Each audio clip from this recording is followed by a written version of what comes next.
നമസ്കാരം. എൻ്റെ എല്ലാ പ്രിയ സുഹൃത്തുക്കൾക്കും ഒരിക്കൽ കൂടി മന്ത്ര മീഡിയയിലേക്ക് സ്വാഗതം.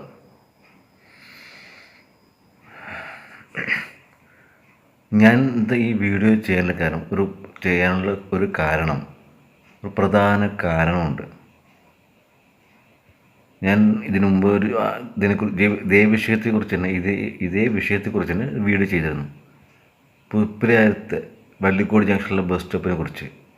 നോക്കുകുത്തിയായി ബസ് സ്റ്റോപ്പ് എന്ന് പറഞ്ഞ് ബസ്സുകളൊന്നും ഒരു ബസ് പോലും അവിടെ നിൽക്കുന്നില്ല. എല്ലാ ബസ്സുകളും വള്ളിക്കോട് ജംഗ്ഷൻ കഴിഞ്ഞതിന്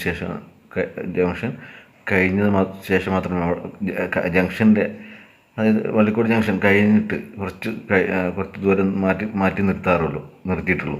ബസ് സ്റ്റോപ്പിൽ ഒരു ബസ് പോലും നിർത്തിയിട്ടുണ്ടായിരുന്നില്ല. അതുപോലെ കോഴിക്കോട് നിന്ന് വരുന്ന ബസ്സുകളും അതുപോലെ തന്നെയാണ്, ബസ് സ്റ്റോപ്പിൽ നിന്ന് നിർത്തിയിട്ടുണ്ടായില്ല.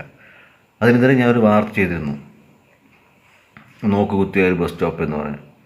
അതിൽ അവിടുത്തെ കുറച്ച് യൂണിയൻ ചേട്ടന്മാരും അവിടുത്തെ ഒരു പൊതുപ്രവർത്തകരും കാര്യമായിട്ട് ഇടപെട്ടു. ഇതൊരു പരിഹാരം കാണാമെന്ന് പറഞ്ഞു. എനിക്ക് തോന്നുന്നു ഞാൻ 2 പ്രാവശ്യം വീഡിയോ ചെയ്തു തോന്നുന്നു. ഒരു മാധ്യമം എൻ്റെ അറിവ് ശരിയാണെങ്കിൽ ഒരു പ്രാദേശിക മാധ്യമമോ ആരും ഇതിനെക്കുറിച്ച് വീഡിയോ ചെയ്തിട്ടില്ല എന്നാണ് ഞാൻ മനസ്സിലാക്കിയിട്ടുള്ളത്. ഞാൻ മാത്രമേ അത് ചെയ്തിട്ടുള്ളൂ, അതിനെക്കുറിച്ച് വീഡിയോ ചെയ്തിട്ടുള്ളൂ.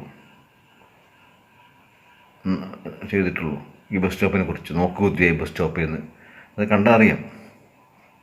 ഇപ്പോൾ എല്ലാ ബസ്സുകളും കോഴിക്കോട് നിന്ന് വരുന്ന ബസ്സുകൾ ബസ് സ്റ്റോപ്പിൽ നിർത്തുന്നു. അതുപോലെ പാലക്കാട് നിന്ന് വരുന്ന വാഹനങ്ങൾ ആ ബസ് സ്റ്റോപ്പിൽ നിർത്തുന്നു. ഇപ്പം നിർത്തുന്നുണ്ട്. അല്ലെങ്കിൽ എല്ലാ ജംഗ്ഷനിലും നിർത്തി ട്രാഫിക് ബ്ലോക്കും മറ്റുമായി ബഹളമായിരുന്നു.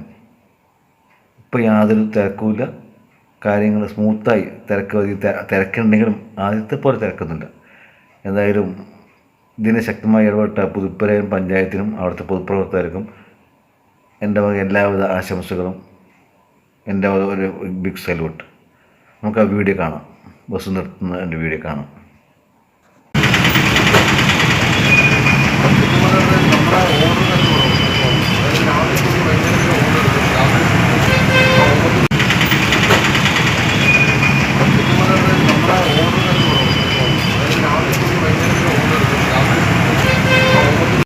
കണ്ടില്ല വീഡിയോ? എന്തായാലും വളരെ സന്തോഷം തോന്നുന്നു.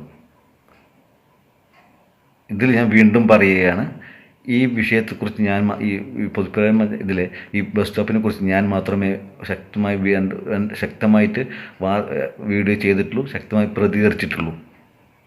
2-3 വീഡിയോ ചെയ്തിട്ടുണ്ടെന്നാണ് എനിക്ക് തോന്നുന്നത്. എന്തായാലും ഒരു വാർത്ത ഞാൻ ശക്തമായി തന്നെ ഞാൻ വീഡിയോ ചെയ്തിട്ടുണ്ട്. അതോടുള്ള ഉറപ്പുള്ള കാര്യമാണ്. എന്തായാലും അതിനൊരു ഫലം കണ്ടു എന്ന് പറയുന്നത് ഒരുപക്ഷെ ഞാൻ വീഡിയോ കൊണ്ടായിരിക്കില്ല. എന്തായാലും അതിൽ ഫലം കണ്ടില്ലേ? ബസ്സുകളെല്ലാം ബസ് സ്റ്റോപ്പിൽ നിർത്താൻ തുടങ്ങിയില്ലേ? അതിന് എനിക്ക് വ്യക്തിപരമായിട്ട് എനിക്ക് വളരെ സന്തോഷം തോന്നുന്നു. അതുപോലെ തന്നെ അവിടുത്തെ പുതുപ്പുരയും പഞ്ചായത്തിനും അവിടുത്തെ പ്രസിഡൻറ്റിനും അവിടുത്തെ മെമ്പർമാർക്കും അവിടുത്തെ പൊതുപ്രവർത്തകർക്കും അവിടുത്തെ യൂണിയൻകാർക്കും എൻ്റെ വക എല്ലാവിധ ആശംസകളും. ഈ പ്രത്യേകം പറയാൻ കാരണം, ഞാൻ വീഡിയോ ചെയ്യുന്ന സമയത്ത് അവിടുത്തെ പൊതുപ്രവർത്തകൻ പറഞ്ഞു, നിങ്ങൾ എന്താ ചെയ്യൂ, ഞാനതൊരു പരിഹാരം തീർച്ചയായും കാണും. ഞങ്ങൾ അവിടുത്തെ ഹേമാമോയി നഗർ പോലീസുകാരുമായി സംസാരിച്ചിട്ടുണ്ട്. അവരും പറഞ്ഞു ഇതൊരു ശക്തമായിട്ട് എന്തൊരു പരിഹാരം കാണാം, ബസ് സ്റ്റോപ്പിൽ നിർത്താനുള്ള ഏർപ്പാട് ചെയ്യാം എന്നും പോലീസ് സ്റ്റേഷനിൽ നിന്നും അവർക്ക് ഉറപ്പ് കിട്ടിയിട്ടുണ്ട് എന്ന് എന്നോട് പറഞ്ഞിരുന്നു. അത് ഞാൻ വീണ്ടും ഈ വിഷയത്തെക്കുറിച്ച് ഞാൻ തന്നെയാണ് ശക്തമായിട്ട് വീഡിയോ ചെയ്തിട്ടുള്ളൂ, ഞാൻ തന്നെ ശക്തമായിട്ട് പ്രതികരിച്ചിട്ടുള്ളൂ എന്ന കാര്യത്തിൽ യാതൊരു സംശയമില്ല. എന്തായാലും ഒരിക്കൽ കൂടി പുതുപ്പുര പഞ്ചായത്തിന്, അവിടുത്തെ മെമ്പർമാർക്ക്, അവിടുത്തെ പ്രസിഡൻറ്റിന്, അവിടുത്തെ പൊതുപ്രവർത്തകർക്ക് എല്ലാവർക്കും എൻ്റെ ആശംസകൾ. നന്ദി, നമസ്കാരം.